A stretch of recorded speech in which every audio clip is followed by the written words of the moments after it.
ರಾಜ್ಯದಲ್ಲಿ ಮತ್ತೆ ಶುರುವಾಯಿತು ಹಿಜಾಬ್ನ ದಂಗಲ್. ಸರ್ಕಾರಿ ಶಾಲಾ ಕಾಲೇಜುಗಳಲ್ಲಿ ಹಿಜಾಬ್ಗೆ ಅವಕಾಶವನ್ನ ನೀಡಲಾಗ್ತಾ ಇದೆ. ಮತ್ತೆ ಶುರುವಾಯಿತು ನೋಡಿ ಹಿಜಾಬ್ನ ದಂಗಲ್. ಎಲ್ಲವೂ ಕೂಡ ತಣ್ಣಗಾಗಿತ್ತು. ಈಗ ಸರ್ಕಾರಿ ಶಾಲಾ ಕಾಲೇಜುಗಳಲ್ಲಿ ಮತ್ತೆ ಹಿಜಾಬ್ಗೆ ಅವಕಾಶವನ್ನ ನೀಡಲಾಗ್ತಾ ಇದೆ. ಸರ್ಕಾರದ ಆದೇಶಕ್ಕೆ ಬಿಜೆಪಿಯ ನಾಯಕರು ತೀವ್ರ ಆಕ್ರೋಶವನ್ನ ವ್ಯಕ್ತಪಡಿಸ್ತಾ ಇದ್ದಾರೆ. ಇದು ಸರ್ಕಾರದ ಮತ ಬ್ಯಾಂಕ್ ತಂತ್ರ ಅಂತ ಹೇಳಿ ಅಶೋಕ್ ಕಿಡಿಕಾರ್ತಾ ಇದ್ದಾರೆ. ಗಾಯಗೊಂಡಂತಹ ಮತ ಬ್ಯಾಂಕ್ಗೆ ಈ ಹಿಜಾಬ್ ಈಗ ಚಿಕಿತ್ಸಕ ಆಗಿಬಿಟ್ಟಿದೆ. ಕಾಂಗ್ರೆಸ್ನ ಹತಾಶ ತುಷ್ಟೀಕರಣ ರಾಜಕೀಯ ಬಯಲಾಗ್ತಾ ಇದೆ.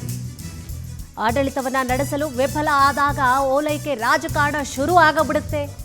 ಹೀಗಂತ ಟ್ವೀಟ್ ಮಾಡಿ ಆಕ್ರೋಶವನ್ನ ವ್ಯಕ್ತಪಡಿಸಿದ್ದಾರೆ ವಿಪಕ್ಷ ನಾಯಕ ಅಶೋಕ್.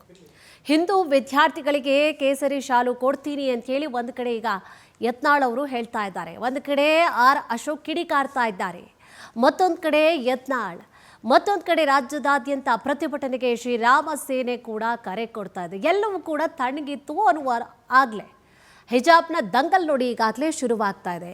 ಈಗ ನೆಕ್ಸ್ಟ್ ಈಗ ಹಿಜಾಬ್ಗೆ ಅವಕಾಶವನ್ನ ಕೊಡ್ತೀವಿ ಅಂತಂದರೆ ಈಗ ಹಿಂದೂ ಯುವಕರು ಸುಮ್ಮನೆ ಇರ್ತಾರ, ಯುವತಿಯರು ಸುಮ್ಮನೆ ಇರ್ತಾರ, ಕೇಸರಿ ಶಾಲೆ ಹಾಕೊಂಡು ಬರ್ತಾರೆ. ಅವರು ನಾವು ಮಾಡ್ತೀವಿ ಅಂತ ಎಲ್ಲ ತಣ್ಣಗಿತ್ತು. ಮತ್ತೆ ಅದನ್ನೇ ಕಾವು ಪಡ್ಕೋಬೇಕಲ್ಲ ಈಗ. ಸೊ ಒಂದೊಂದು ಸರ್ಕಾರ ಬಂದಾಗ ಒಂದೊಂದು ರೀತಿಯಾದಂತಹ ನಿಲುವನ್ನು ತಗೊಳ್ಳುವಂಥದ್ದು ಅಥವಾ ಆದೇಶ ಕೊಡುವಂಥದ್ದು, ಇದು ಬೇಡ ಅನ್ನೋದು, ಅದು ಬೇಡ ಅನ್ನೋದು ಹಿಂಗಾಗ್ತಾ ಇದ್ರೆ ವಿದ್ಯಾರ್ಥಿಗಳ ವಿದ್ಯಾಭ್ಯಾಸಕ್ಕೆ ಏನಾಗಬೇಡ, ತಾರತಮ್ಯ ಉಂಟಾಗ್ತಾ ಇದೆ. ವಿದ್ಯಾರ್ಥಿಗಳ ನಡುವೆ ತಾರತಮ್ಯ ಬರ್ತಾ ಇದೆ. ಸೊ ಅವ್ರಿಗೆ ಅವಕಾಶ ಕೊಡ್ತೀರಾ, ಹಾಗಾದ್ರೆ ನಾವು ಹಾಕ್ಕೊಂಡು ಬರ್ತೀವಿ. ಯಾಕೆಂದರೆ ಇದು ಹಿಂದೆ ಆಗಿತ್ತು. ನೀವು ಕೂಡ ಘಟನೆ ಏನಿದೆ ಅಂತೇಳಿ ಸ್ವಲ್ಪ ಮರುಕಳಿಸಿ ಅದನ್ನು ನೆನಪು ಮಾಡ್ಕೊಂಡು ನೋಡೋದಾದರೆ ಹಿಜಾಬ್ ಅವರು ಹಾಕ್ಕೊಂಡು ಬರ್ತೀವಿ ಅಂಥೇಳಿ ಅಂದಾಗ ಹಿಂದೂ ಯುವಕರು ನೋಡಿ, ಇದು ಹಳೇ ಪಿಕ್ಚರು ಗಮನಿಸ್ತಾ ಇದ್ರೆ, ನಾವು ಕೇಸರಿ ಶಾಲ್ ಹಾಕೊಂಡು ಬರ್ತೀವಿ. ನೀವೇ ಧರ್ಮದ ತಾರತಮ್ಯವನ್ನು ತೋರಿಸಿ ಮಕ್ಕಳಲ್ಲಿ ಕಲಿಬೇಕಾದಂತಹ ವಿದ್ಯಾರ್ಥಿಗಳಲ್ಲಿ ಬಹಳಷ್ಟು ಭೇದ ಭಾವವನ್ನು ಉಂಟು ಮಾಡ್ತಾ ಇದ್ದೀರಿ. ನಾವಿದು ನೀವದು ಅನ್ನುವಂತಹ ಭೇದ ಭಾವ ತಾರತಮ್ಯ ಉಂಟಾಗ್ತಾ ಇದೆ. ಕಲಿಕೆಯ ಸ್ಥಳದಲ್ಲಿ ಏನಿದು ಅನ್ನುವಂತಹ ವ್ಯತ್ಯಾಸಗಳು ಏನಪ್ಪ ಇದು ಅಂಥೇಳಿ ಭಾವನೆಗಳು ಉಂಟಾಗ್ತಾ ಇದೆ.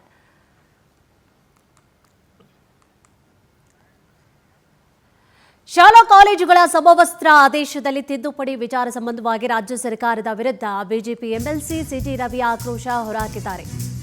ಶಾಲಾ ಕಾಲೇಜುಗಳ ಸಮವಸ್ತ್ರ ಆದೇಶದಲ್ಲಿ ತಿದ್ದುಪಡಿ ವಿಚಾರ ಸಂಬಂಧವಾಗಿ ಈಗಾಗಲೇ ಬಿಜೆಪಿಯ ನಾಯಕರು ಆಕ್ರೋಶ ಹೊರಹಾಕ್ತಾ ಇದ್ದಾರೆ. ಎಂಎಲ್ಸಿ ಸಿಟಿ ರವಿ ಅವರು ಕೂಡ ಕಿಡಿಕಾರಿದ್ದಾರೆ. 1965ರಿಂದ ಶಾಲಾ ಕಾಲೇಜುಗಳಲ್ಲಿ ಸಮವಸ್ತ್ರಗಳಿದೆ. 1969ರಿಂದ ಶಾಲಾ ಕಾಲೇಜುಗಳಲ್ಲಿ ವಸ್ತ್ರ ಸಂಹಿತೆ ಕಡ್ಡಾಯವಾಗಿದೆ. ಯಾವ ಕಾರಣಕ್ಕೆ ಸಮವಸ್ತ್ರ ಜಾರಿ ಮಾಡಲಾಗ್ತಾ ಇದೆ ಸ್ಪಷ್ಟವಾಗಿ ಉಲ್ಲೇಖ ಮಾಡಬೇಕು. ಮಕ್ಕಳಲ್ಲಿ ಭೇದ ಭಾವ ಬೇಡ ಅನ್ನುವಂತಹ ಕಾರಣಕ್ಕೆ ಸಮವಸ್ತ್ರವನ್ನು ಜಾರಿ ಮಾಡಲಾಗಿದೆ. ಇದೀಗ ಸರ್ಕಾರ ಮತೀಯ ಚಿಹ್ನೆಯನ್ನು ಬಳಸಲು ಅವಕಾಶವನ್ನು ಕೊಡ್ತಾ ಇದೆ. ಹಾಗಾದರೆ ಮತೀಯ ಚಿಹ್ನೆಗಳು ಸಮವಸ್ತ್ರದ ಭಾಗನ ಹೀಗಂತ ಸಿಟಿ ರವಿ ಪ್ರಶ್ನೆ ಮಾಡಿದ್ದಾರೆ. ಇದನ್ನು ರಾಜ್ಯ ಸರ್ಕಾರ ಸ್ಪಷ್ಟಪಡಿಸಬೇಕು ಅಂತ ಹೇಳಿ ಸಿಟಿ ರವಿ ಆಗ್ರಹ ಮಾಡಿದ್ದಾರೆ. ಮತೀಯ ಚಿಹ್ನೆಗಳು ಬೇರೆ, ಸಾಂಸ್ಕೃತಿಕ ಚಿಹ್ನೆಗಳು ಬೇರೆ. ಹಿಜಾಬ್ ಮತೀಯ ಚಿಹ್ನೆಯೋ ಸಾಂಸ್ಕೃತಿಕ ಚಿಹ್ನೆಯೋ? ಶಾಲೆಗಳಲ್ಲಿ ಹಿಜಾಬ್ ಇರಬೇಕಾ ಅಥವಾ ಸಮವಸ್ತ್ರ ಇರಬೇಕಾ? ಕೇಸರಿ ಧಾರ್ಮಿಕ ಚಿಹ್ನೆ ಅಲ್ಲ ಅಂತ ಹೇಳುವಂತಹ ಅಧಿಕಾರ ಕೊಟ್ಟಿದ್ದಾದರೂ ಯಾರು? ನೀವೇನು ಧಾರ್ಮಿಕ ಪಂಡಿತರೇ ಅಂತ ಹೇಳಿ ಸಿಟಿ ರವಿ ಅವರು ವಾಗ್ದಾಳಿಯನ್ನು ನಡೆಸ್ತಾ ಇದ್ದಾರೆ. ಹಿಜಾಬ್ನ ದಂಗಲ್ ಈಗ ಮತ್ತೆ ಶುರುವಾಗ್ತಾ ಇದೆ. ಸೊ ಇದು ಯಾವ ಲೆವೆಲ್ಗೆ, ಯಾವ ಮಟ್ಟಕ್ಕೆ ಹೋಗುತ್ತೆ, ಎಷ್ಟರ ಮಟ್ಟಿಗೆ ವಿದ್ಯಾರ್ಥಿಗಳ ಮನಸ್ಸನ್ನ ಕುಲುಕ್ಲಿಕ್ಕೆ ಬರ್ತಾ ಇದ್ದಾರೋ ಗೊತ್ತಾಗ್ತಾ ಇಲ್ಲ. ಇವರು ಈಗಾಗಲೇ ಬಿಜೆಪಿಯ ನಾಯಕರು ಕೂಡ ದಿನಕ್ಕೊಂದು ರೀತಿಯಾದಂತಹ ಹೇಳಿಕೆಯನ್ನ ಕೊಡ್ತಾ ಇದ್ದಾರೆ. ಮಕ್ಕಳಲ್ಲಿ ಭೇದ ಭಾವ ಬೇಡ ಅನ್ನುವಂತಹ ಕಾರಣಕ್ಕೋಸ್ಕರ ಸಮವಸ್ತ್ರ ಜಾರಿ ಮಾಡುವಂತಹ ಉದ್ದೇಶ ಏನು? ನಾನು ನೀನು ಬೇರೆ ಬೇರೆ ಅಲ್ಲ, ಜಾತಿ ಧರ್ಮ ಎಲ್ಲರೂ ಸಮಾನವಾಗಿ ಇರಬೇಕು, ಯಾವುದೇ ರೀತಿಯಾದಂತಹ ಅಂತರ ವ್ಯತ್ಯಾಸಗಳು ಇರಬಾರ್ದು ಅನ್ನುವಂತಹ ಕಾರಣಕ್ಕೋಸ್ಕರ. ಸೊ ಇಲ್ಲಿ ನೋಡಿದ್ರೆ ಈಗ ನಿಂದ ಹಾಕೊಂಡು ಬಾ, ನಿನ್ನ ಧರ್ಮದ ಹಾಕೊಂಡು ಬಾ, ಹಿಜಾಬ್ ಹಾಕೊಂಡು ಬಾ, ನಿನ್ನ ಧರ್ಮದ ಹಾಕೊಂಡು ಬಾ ಅಂತಂದರೆ ಏನಾಗುತ್ತೆ? ಅದು ಶಾಲಾ ಕಾಲೇಜುಗಳಲ್ಲಿ ಇವೆಲ್ಲ ಬೇಕಾ ಅಲ್ಲಿ ಅನ್ನೋದು ಬಿ ಜೆ ಪಿ ನಾಯಕರ ಪ್ರಶ್ನೆ.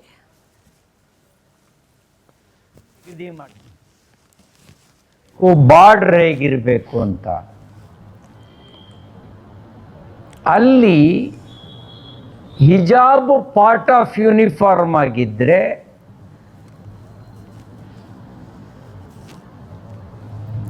ಯಾರು ಪ್ರಶ್ನೆ ಮಾಡುವಂತಿಲ್ಲ. ಹಿಜಾಬ್ ಪಾರ್ಟ್ ಆಫ್ ಯೂನಿಫಾರ್ಮ್ ಅಲ್ಲದೆ ಇದ್ದರೆ ಸರ್ಕಾರ ಏನು ಹೇಳುತ್ತೆ ಈ ವಿಷಯದಲ್ಲಿ?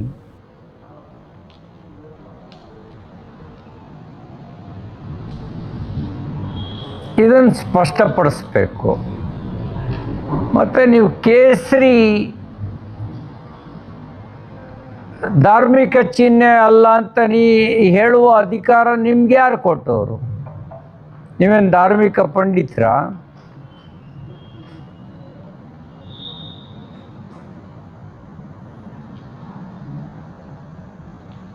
ನೀವು ಹಿಜಾಬ್ಗೆ ಅನುಮತಿ ಕೊಟ್ಟು ಕೇಸರಿಗೆ ಅನುಮತಿ ಕೊಡಲ್ಲ ಅನ್ನೋದ್ರ ಅರ್ಥ ಏನು?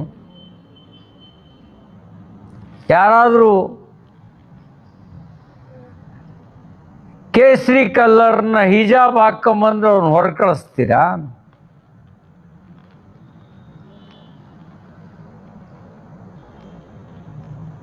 ಮತ್ತೆ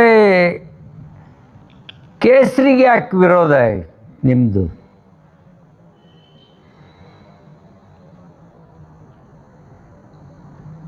ನೀವು ಯಾವುದನ್ನಾರು ಹಾಕ ಬನ್ನಿ, ಕೇಸರಿನಾರು ಹಾಕ ಬನ್ನಿ, ಹಸಿರನ್ನಾರು ಹಾಕ ಬನ್ನಿ, ನೀಲಿನಾರು ಹಾಕ ಬನ್ನಿ, ಬಿಳಿನಾರು ಹಾಕ ಬನ್ನಿ ಅಂತ ಹೇಳಿದರೆ ಸರ್ಕಾರ ಯಾವುದೇ ಬಣ್ಣದ ಬಗ್ಗೆ ದ್ವೇಷವನ್ನು ಹೊಂದಿಲ್ಲ ಅಂತ ಆಗುತ್ತೆ. ನೀವು ಕೇಸರಿ ಧಾರ್ಮಿಕ ಚಿಹ್ನೆ ಅಲ್ಲ ಅಂತ ಅನ್ನೋದಕ್ಕೆ ನೀವೇನು ಧಾರ್ಮಿಕ ಪಂಡಿತರ?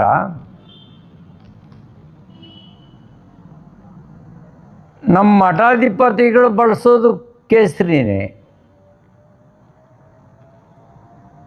ನಾಳೆ ಶಬರಿಮಲೆ ಮಾಲೆ ಹಾಕ್ತಾರಪ್ಪ, ದತ್ತ ಮಾಲೆ ಹಾಕ್ತಾರೆ. ಅವ್ರನ್ನ ಹೊರಗಿಡ್ತೀರ ನೀವು ಕೇಸರಿ ಹಾಕ ಬಂದಿದ್ದೀವಿ ಅಂತ? ಅಂದರೆ ಈ ನೀತಿ ನನಗನ್ಸುತ್ತೆ ನಿಮ್ಮ ಶಾಲಾ ಯೂನಿಫಾರ್ಮಿಗೆ ತಕ್ಕ ನೀತಿ ಅಲ್ಲ ಅಂತ ಅನ್ನಿಸ್ತಾ ಇದೆ. ಯೂನಿಫಾರ್ಮ್ ಅದಲ್ಲಿ ನೀವು ಹಿಂದೂ, ಮುಸ್ಲಿಂ, ಕ್ರೈಸ್ತ ಏನೂ ನೋಡಬೇಡಿ. ಆ ಶಾಲೆಯಲ್ಲಿ ಏನು ಯೂನಿಫಾರ್ಮ್ ಇದೆ ಅದನ್ನು ಪಾಲಿಸಬೇಕು ಅಂತ ಹೇಳಿ. ಇದೇ ವಿಚಾರ ಸಂಬಂಧವಾಗಿ ಹೆಚ್ಚಿನ ಮಾಹಿತಿಯನ್ನು ಕೂಡ ನೀಡ್ತಾ ಹೋಗ್ತಾರೆ ನಮ್ಮ ಪ್ರತಿನಿಧಿ ರೂಪೇಶ್. ರೂಪೇಶ್, ಈಗ ಹಿಜಾಬ್ ಅನ್ನುವಂತಹ ವಿಚಾರ ಎಲ್ಲವೂ ಕೂಡ ತಣ್ಣಗಾಗಿತ್ತು. ಈಗ ಮತ್ತೆ ಯಾಕೋ ಕಾವನ್ನು ಪಡ್ಕೊಳ್ತಾ ಇರುವಂತಹ ಲಕ್ಷಣಗಳನ್ನು ನೋಡ್ತಾ ಇದ್ರೆ ಇದು ದೊಡ್ಡ ಮಟ್ಟಕ್ಕೆ ಇದು ವಿವಾದವನ್ನು ಕ್ರಿಯೇಟ್ ಮಾಡುವಂತಹ ಸಾಧ್ಯತೆಗಳು, ಜೊತೆಗೆ ವಿದ್ಯಾರ್ಥಿಗಳ ಮನಸ್ಸನ್ನು, ಶಾಂತವಾಗಿರುವಂತಹ ಮನಸ್ಸನ್ನು ಅಲ್ಲೋಲ ಕಲ್ಲೋಲ ಮಾಡುವಂತಹ ಸಾಧ್ಯತೆಗಳು ಕಾಣಿಸ್ತಾ ಇದೆ. ಏನಿದೆ ಅಪ್ಡೇಟ್ಸ್? ಕುಸುಮ, ಈಗ ಹಿಜಾಬ್ ವಿವಾದ ಮತ್ತೆ ಮುನ್ನೆಲೆಗೆ ಬರ್ತಾ ಇದೆ. 2022ರಲ್ಲಿ ಒಂದು ವಿಚಾರ ಜಾರಿಗೆ ಬಂತು. ಅದೇ ರೀತಿಯಾಗಿ ಉಡುಪಿಯ ಸರ್ಕಾರಿ ಕಾಲೇಜಿನಲ್ಲಿ ಹಿಜಾಬ್ ವಿವಾದ ಮೊದಲ ಬಾರಿಗೆ ಕಾಣಿಸ್ಕೊಳ್ಳುತ್ತೆ. ಅಲ್ಲಿ ಕೇಸರಿ ಶಾಲು ಹಾಕೋ ಬಂದಿರೋದ್ರಿಂದ ಪ್ರತಿಭಟನೆಗಳಾಗತ್ತೆ. ಅದೇ ರೀತಿ ಅವರಿಗೆ ಅವಕಾಶ ಮಾಡಿಕೊಡೋದಿಲ್ಲ. ಹೀಗಾಗಿ ಇಡೀ ರಾಜ್ಯಾದ್ಯಂತ ಹಿಜಾಬ್ ವಿವಾದ, ಅದೇ ರೀತಿಯ ಕೇಸರಿ ಶಾಲು ವಿವಾದ ಬರುತ್ತೆ. ಅದೇ ರೀತಿಯಾಗಿ ಆವಾಗ ಹಿಜಾಬನ್ನ ಬ್ಯಾನ್ ಮಾಡಿ ಬಿಜೆಪಿ ಸರ್ಕಾರ ಆದೇಶವನ್ನು ಹೊರಡಿಸಿತ್ತು. ಕೋರ್ಟ್ ಕೂಡ ಹೋಗಿತ್ತು, ಕೋರ್ಟಲ್ಲಿ ಕೂಡ ಜಯ ಆಗಿತ್ತು. ಆದರೆ ಮತ್ತೆ ಪುನಃ ಹಿಜಾಬನ್ನ ಧರಿಸಬಹುದು ಅಂತೇಳಿ ಸರ್ಕಾರ ಆದೇಶ ಮಾಡಿದೆ. ಈ ಆದೇಶಕ್ಕೆ ಸಾಕಷ್ಟು ವಿರೋಧಗಳು ಕುಡುಕೇಳಿ ಬರ್ತಾ ಇದೆ. ಒಂದು ಕಡೆ ರಾಜಕೀಯ ಚರ್ಚೆಗಳು ಕೂಡ ಆಗ್ತಾ ಇದೆ. ಅಲ್ಪಸಂಖ್ಯಾತರು ಅಥವಾ ಮುಸ್ಲಿಮರು ಕಾಂಗ್ರೆಸ್ ಇಂದ ವಿಮುಖ ಆಗ್ತಾ ಇದ್ದಾರೆ. ಇದೇ ಕಾರಣಕ್ಕೋಸ್ಕರವಾಗಿ ಮುಸ್ಲಿಮರ ಓಲೈಕೆ ಮಾಡಲಿಕ್ಕೆ ಈ ಒಂದು ಸರ್ಕಾರ ಹೊರಟಿದೆ ಅಂತೇಳಿ ಬಿಜೆಪಿ ಆರೋಪ ಮಾಡ್ತಾ ಇದೆ. ಒಂದ್ ಕಡೆ ಹಿಜಾಬ್ ಅವಕಾಶ ಮಾಡಿಕೊಡ್ತೀರಾ, ಆದ್ರೆ ಕೇಸರಿ ಸಾಲು ಹಾಕೋ ಬಂದ್ರೆ ಅದು ಧಾರ್ಮಿಕವಾಗಿರ್ತಕ್ಕಂಥ ಚಿಹ್ನೆ ಅಲ್ಲ ಅಂತ ಹೇಳಿ ಹೇಳ್ತೀರಿ. ಹೀಗಾಗಿ ಹಿಜಾಬ್ ಅವಕಾಶ ಮಾಡಿಕೊಡ್ತೀರಿ, ಅದೇ ರೀತಿಯ ಕೇಸರಿ ಸಾಲು ಕೂಡ ಅವಕಾಶ ಮಾಡಿಕೊಡ್ತೀರಿ ಅಂತ ಹೇಳಿದ್ರೆ ಸರಿ, ನೀವು ಮಾಡಿದ್ ಸರಿ ಅಂತ ಹೇಳ್ಬೋದು. ಆದ್ರೆ ಹಿಜಾಬ್ಗೆ ಮಾತ್ರ ಅವಕಾಶ ಮಾಡಿಕೊಡ್ತೀರಿ, ಕೇಸರಿ ಸಾಲಿಗೆ ಅವಕಾಶ ಮಾಡಿಕೊಡೋದಿಲ್ಲ ಅಂತ ಹೇಳಿದ್ರೆ ಇದು ಹೇಗೆ ಅಂತೇಳಿ. ಅದೇ ರೀತಿಯಾಗಿ ಸಾಂಸ್ಕೃತಿಕವಾಗಿರ್ತಕ್ಕಂಥ ಚಿಹ್ನೆಗಳನ್ನ ಓಕೆ ತೋರಿಸಬಹುದು, ಆದ್ರೆ ಧಾರ್ಮಿಕವಾಗಿರ್ತಕ್ಕಂಥ ಅದು ಅದೇ ರೀತಿ ಅಲ್ಪಸಂಖ್ಯಾತರ ಧಾರ್ಮಿಕ ಭಾವನೆಗಳಿಗೆ ಧಕ್ಕೆ ಮಾಡೋದಿಲ್ಲ ಅಂತೇಳಿ, ಅದು ಹಿಂದೂಗಳ ಭಾವನೆ ಧಕ್ಕೆ ಮಾಡ್ತಾ ಇದೀರಿ ಅಂತೇಳಿ ಬಿಜೆಪಿ ಇದನ್ನ ತೀವ್ರ ವಿರೋಧ ಮಾಡ್ತಾ ಇದೆ. ಹಿಂದೆ ಯಾವ ರೀತಿಯಾಗಿ ಬಿಜೆಪಿ ಸರ್ಕಾರದ ಅವಧಿಯಲ್ಲಿ ಹಿಜಾಬ್ ವಿವಾದ ಆಯಿತು, ಅದೇ ರೀತಿಯಾಗಿ ಇದೀಗ ಮತ್ತೆ ಹಿಜಾಬ್ ವಿವಾದ ಆಗುವಂತೆ ಕಾಣ್ತಾ ಇದೆ. ಸರ್ಕಾರ ಸುಖ ಸುಮ್ಮನೆ ಸಮವಸ್ತ್ರದಲ್ಲಿ ಮತ್ತೆ ಹಿಜಾಬ್ ಬಳಸಬಹುದು ಅಂತ ಹೇಳೋದ್ರ ಮೂಲಕವಾಗಿ ಇದು ಒಂದು ರೀತಿಯಾಗಿ ವಿವಾದಕ್ಕೆ ಕಾರಣ ಆಯಿತು ಅನ್ನೋದು ಪ್ರಶ್ನೆ ಆಗ್ತಾ ಇದೆ. ಯಾಕಂದ್ರೆ ದೊಡ್ಡ ಮಟ್ಟಕ್ಕೆ ಆಗ್ರಹಗಳು ಏನಿರಲಿಲ್ಲ. ಹಿಜಾಬನ್ನ ಧರಿಸಬಾರ್ದು ಅಂತೇಳಿ ಯಾವಾಗ ಕೋರ್ಟ್ ಆದೇಶ ಮಾಡಿತ್ತು ಓಕೆ ಅಂತೇಳಿ ಎಲ್ಲ ಒಪ್ಕೊಂಡಿದ್ರು. ಆದ್ರೆ ಹಿಂದೆ ಯಾಕಂತ ಹೇಳಿದ್ರೆ ಸಾಕಷ್ಟು ಕಾಲೇಜುಗಳಲ್ಲಿ ಈ ಸಮೋಸ ಜೊತೆನೆ ಹಿಜಾಬ್ ಹಾಕೋ ಬರ್ಬೋದು ಅಂತ ಹೇಳಿ ಅವಕಾಶಗಳಿದೆ. ಅಂತಹ ಕಾಲೇಜುಗಳು ಅವಕಾಶ ಮಾಡ್ಕೊಳ್ಳಲಾಗಿತ್ತು. ಇದೀಗ ಯಾವೆಲ್ಲ ಕಾಲೇಜಲ್ಲಿ ಆ ರೀತಿಯಾಗಿ ಅವಕಾಶ ಹಿಂದಿಂದ ಸಾಂಪ್ರದಾಯಿಕವಾಗಿ ಹಾಕೊಂಡು ಬರ್ತಿರ್ಲಿಲ್ಲ ಅಂತಹ ಕಾಲೇಜಲ್ಲೂ ಕೂಡ ಬಡಿಸ್ಲಿಕ್ಕೆ ಪುನಃ ಈಗ ಹಿಜಾಬನ್ನು ಬಡಿಸ್ಲಿಕ್ಕೆ ಅವಕಾಶವನ್ನ ಸರ್ಕಾರ ಮಾಡಿಕೊಟ್ಟಿದೆಯಲ್ಲ, ಇದು ದೊಡ್ಡ ವಿವಾದ ಆಗ್ತಾ ಇದೆ. ಸರ್ಕಾರ ಮುಸ್ಲಿಮರ ಓಲೈಕೆ ಮಾಡಲಿಕ್ಕೆ ಹೊರಟಿದೆ ಅಂತೇಳಿ ಸಿಟಿ ರವಿ ಸೇರಿ ಹಲವಾರು ನಾಯಕರು ಆರೋಪಿಸ್ತಾ ಇದ್ದಾರೆ. ಅದೇ ರೀತಿ ಕೇಸರಿ ಶಾಲು ಹಾಕೊಂಡು ಬರ್ತೇವೆ, ವಿದ್ಯಾರ್ಥಿಗಳು ಹಾಕೊಂಡು ಬರ್ತಾರೆ, ಏನ್ ಮಾಡ್ತೀರಿ ಅನ್ನೋದನ್ನ ಬಿಜೆಪಿ ಹೇಳ್ತಾ ಇದೆ. ಇದೆಲ್ಲವೂ ಕೂಡ ವಿದ್ಯಾರ್ಥಿಗಳ ಮನಸ್ಸಿನ ಭಾವನೆಗಳ ಮೇಲೆ ದೊಡ್ಡ ಮಟ್ಟ ಪರಿಣಾಮ ಬೀರುತ್ತೆ. ಬಿಜೆಪಿ ಆಗಲಿ ಕಾಂಗ್ರೆಸ್ ಆಗಲಿ ಇದೆಲ್ಲವೂ ಕೂಡ ರಾಜಕೀಯಗೊಳ್ಳುತ್ತಾ ಇದೆ. ಕಾಂಗ್ರೆಸ್ ರಾಜಕೀಯಗೊಳಿಸೋದು ಪ್ರಯತ್ನ ಮಾಡ್ತಾ ಇದೆ. ಬಿಜೆಪಿ ಇದನ್ನ ಎನ್ಕ್ಯಾಶ್ ಮಾಡಿಕೊಂಡು ವಿದ್ಯಾರ್ಥಿಗಳನ್ನ ಎತ್ತಿಕಟ್ಟುವಂತ ಪ್ರಯತ್ನವನ್ನು ಕೂಡ ಮಾಡಬಹುದು. ಎಲ್ಲವೂ ಕೂಡ ವಿದ್ಯಾರ್ಥಿಗಳಿಗೆ ಅಥವಾ ಶಿಕ್ಷಣಕ್ಕೆ ಮಾರಕ ಅಂತ ಹೇಳ್ಬಹುದು. ಕುಸುಮ, ಥ್ಯಾಂಕ್ ಯು ತಮ್ಮೆಲ್ಲ ಡೀಟೇಲ್ಸ್ಗಾಗಿ.